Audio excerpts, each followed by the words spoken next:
I've called this collection Paper and Stone because it's a childhood game that I think most people might recognise. I'm really excited to be the first person to see Lady Deirdre Dyson's new collection of carpets and wall hangings here in her London gallery.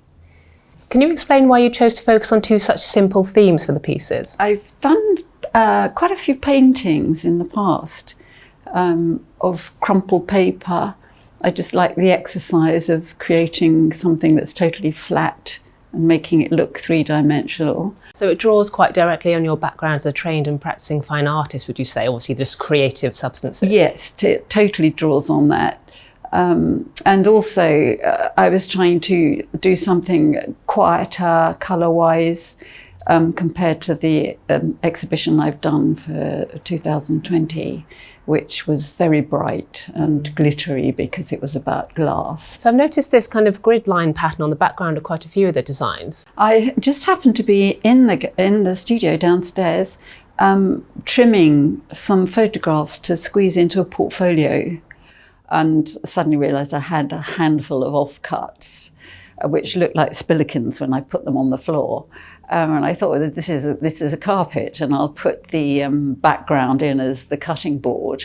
So the artistic challenge was to choose colours that create a three-dimensional feeling so that they don't look flat. Those bars are actually lying and crossing on top of each other. It's really hard to imagine these pieces being made by hand on a loom because they look so perfect and almost kind of just really almost computery perfect.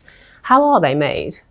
This design, although it looks really, really simple, is really complicated because these gradings, and some are paler to reflect the fold back and catching the light, are all different. They're made on the loom, a traditional loom, and they work from left to right. There are about 8 or 10 colours in each of these graded panels, and they have to work their way across and change the colour all the time at that angle, which is really very challenging. Deirdre, this piece looks incredibly three-dimensional. How do you achieve that trompe-l'oeil effect? I was just thinking of concertinaing a piece of paper, and I wonder what it would look like if I actually cut where the paper folded into a V to see if it would give a staircase effect. And then I accentuated that by using silk on the upper level and wool underneath, and saturated the colour from top to bottom because I was imagining it against a wall, sort of hanging downwards, or a staircase that you're going down so that the colour is deeper at the bottom.